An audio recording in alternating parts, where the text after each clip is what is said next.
Homens de Preto não é só um filme sobre alienígenas, é um verdadeiro fenômeno cultural. Desde sua estreia em 1997, conquistou o mundo com uma mistura única de ação, humor e ficção científica. Mesmo que você já tenha assistido 1000 vezes, há muitos detalhes escondidos e histórias de bastidores que talvez nunca tenha notado. Hoje a gente te conta 22 curiosidades que vão fazer você enxergar Homens de Preto de um jeito totalmente novo. Se prepara, porque o que vem por aí vai te surpreender.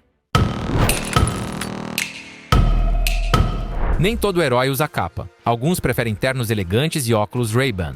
Antes de Homem-Aranha e X-Men, Homens de Preto foi o primeiro grande sucesso da Marvel nos cinemas. Sabia que o filme é baseado em uma série curta de histórias em quadrinhos?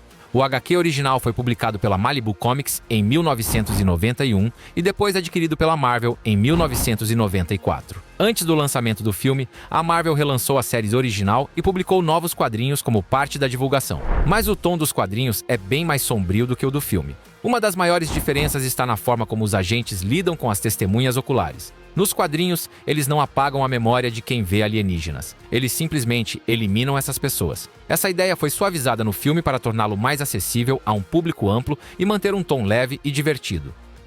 Homens de Preto passou por mais mudanças de roteiro na pós-produção do que a maioria dos filmes.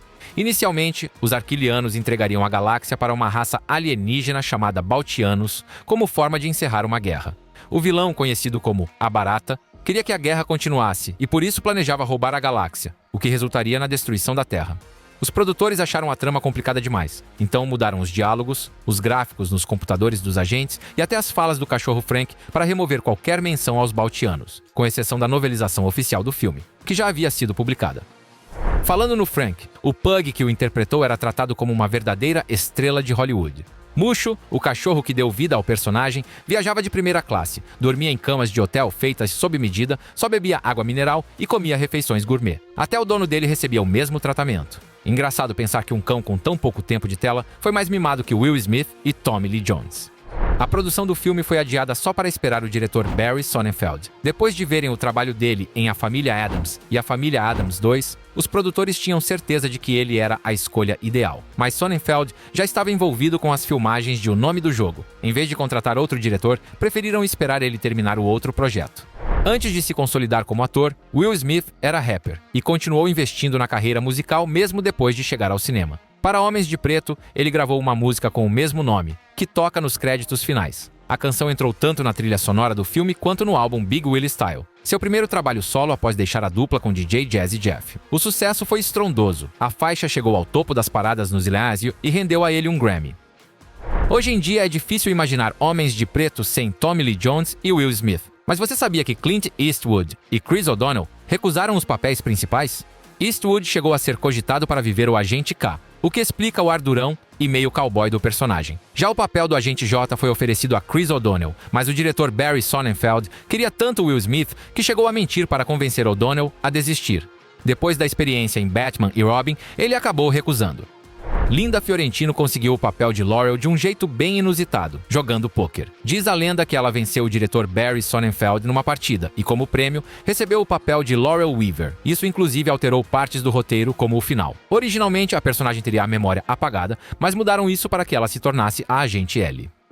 Embora muitos espectadores não se importassem de ver baratas sendo esmagadas no filme, nenhuma foi realmente ferida durante as filmagens. A Humane Society confirmou que todas as cenas em que o Agente J pisa nas baratas foram feitas usando pacotinhos de mostarda para simular os miolos. Tommy Lee Jones nunca teve fama de ser um ator muito diplomático, e isso ficou claro logo que ele recebeu o primeiro rascunho do roteiro. Achou o texto ruim e quase desistiu do projeto, mas aí entrou em cena um trunfo: Steven Spielberg. O produtor prometeu que o roteiro seria melhorado, e Jones aceitou o papel por confiar totalmente em Spielberg. Para dar vida às criaturas alienígenas de Homens de Preto, foi necessário muito efeito especial, maquiagem e próteses. Por isso, chamaram o mestre do gênero, Rick Baker. Ele foi o responsável pela maquiagem e pelos efeitos especiais do filme. Ao longo da carreira, Baker foi indicado ao Oscar 11 vezes e venceu 7, e seu trabalho aqui foi essencial para o sucesso visual da produção. Nos quadrinhos, o personagem J era originalmente um homem branco e loiro. E como todo mundo sabe, Will Smith não se encaixa exatamente nessa descrição. No começo, os produtores consideraram outros atores para o papel. David Schwimmer, que estava no auge da fama por causa de Friends, recusou a proposta. Vincent D'Onofrio se dedicou de corpo e alma ao papel de Edgar. Ele roubou a cena em diversas partes do filme, mas o processo foi tudo menos fácil. Seus olhos foram colados com maquiagem especial para simular a decomposição. E o visual do personagem, que refletia diferentes estágios de putrefação, levava até 6 horas para ser aplicado. Além disso, ele usava aparelhos ortopédicos nas pernas para deixá-las rígidas, dando a impressão de uma criatura presa dentro de um cadáver em decomposição. A esposa do diretor Barry Sonnenfeld já conhecia bem Will Smith, graças ao sucesso da série Um Maluco no Pedaço. Vale lembrar que filmes levam anos para serem produzidos, e o elenco foi escolhido antes mesmo do lançamento de Independence Day. Enquanto isso, Sonnenfeld já tinha reparado no talento de Smith em um de seus primeiros filmes, 6 Graus de Separação. Nas primeiras versões do roteiro, várias cenas de homens de preto aconteceriam no subsolo, com locações em Washington, Nevada e Kansas. Curiosamente, Nova York nem aparecia. Foi Barry Sonnenfeld quem sugeriu ambientar o filme na Big Apple, destacando a arquitetura e o fato de que os nova-iorquinos dificilmente se impressionam com comportamentos estranhos. Essa decisão acabou sendo essencial para o tom do filme.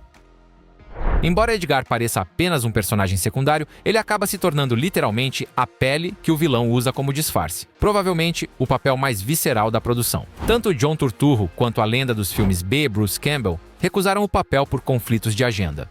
Os estúdios de Hollywood nem sempre são conhecidos pela sua transparência financeira. A chamada contabilidade criativa é quase uma tradição por lá. Homens de Preto é um ótimo exemplo. O filme arrecadou 589 milhões de dólares no mundo todo, mas o roteirista Ed Solomon afirmou que, segundo os números internos da Sony, o longa nunca deu lucro. Sim, oficialmente, o filme não rendeu um centavo. Os agentes de Homens de Preto usam óculos escuros Ray-Ban modelo Predator 2, especialmente quando ativam o neuralizador. Depois do lançamento do filme, a popularidade do modelo explodiu. As vendas triplicaram. Nos anos 1990, tudo que fazia sucesso virava desenho animado, e Homens de Preto não ficou de fora. A série animada foi criada como uma continuação do filme, mas com um estilo mais próximo ao dos quadrinhos originais. Foi uma das adaptações animadas de maior sucesso inspiradas em filmes, com 4 temporadas e um total de 53 episódios. Embora Will Smith e Tommy Lee Jones não tenham dublado os personagens, Vincent D'Onofrio e Tony Shalhoub chegaram a participar de alguns episódios. Como já mencionamos, Rick Baker ganhou 7 prêmios Oscar de melhor maquiagem ao longo da carreira, e Homens de Preto foi uma dessas vitórias. Aliás, esse foi o único Oscar do filme, embora ele também tenha sido indicado pela trilha sonora de Danny Elfman e pela direção de arte. Além disso, venceu o Saturn Award de melhor filme de ficção científica, e Vincent D'Onofrio foi premiado como melhor ator. Originalmente, a cena em que James Edwards, o policial que depois vira o agente J, persegue um alienígena disfarçado, aconteceria no topo do Lincoln Center, mas a Filarmônica de Nova York cobrava uma taxa muito alta pelo uso do local. Para economizar, a produção decidiu filmar no Museu Guggenheim. Naturalmente, o sucesso de Homens de Preto gerou várias continuações. Depois de Homens de Preto 2, veio Homens de Preto 3, com viagens no tempo, e Josh Brolin interpretando uma versão jovem do Agente K, imitando com perfeição Tommy Lee Jones. 7 anos após o terceiro filme, foi lançado um reboot chamado Homens de Preto, internacional, com Chris Hemsworth e Tessa Thompson. Mas essa nova versão foi mal recebida pela crítica e fracassou nas bilheterias. E esses foram os 22 fatos curiosos sobre Homens de Preto que talvez você não conhecia. Esperamos que essas curiosidades tenham feito você valorizar ainda mais esse clássico da ficção científica. Se curtiu o vídeo, não esquece de deixar o like, comentar qual foi o seu fato favorito e se inscrever no canal para não perder nenhum conteúdo como esse. Conta pra gente também nos comentários qual filme você gostaria que a gente analisasse aqui no canal. Valeu por acompanhar até aqui e a gente se vê no próximo vídeo.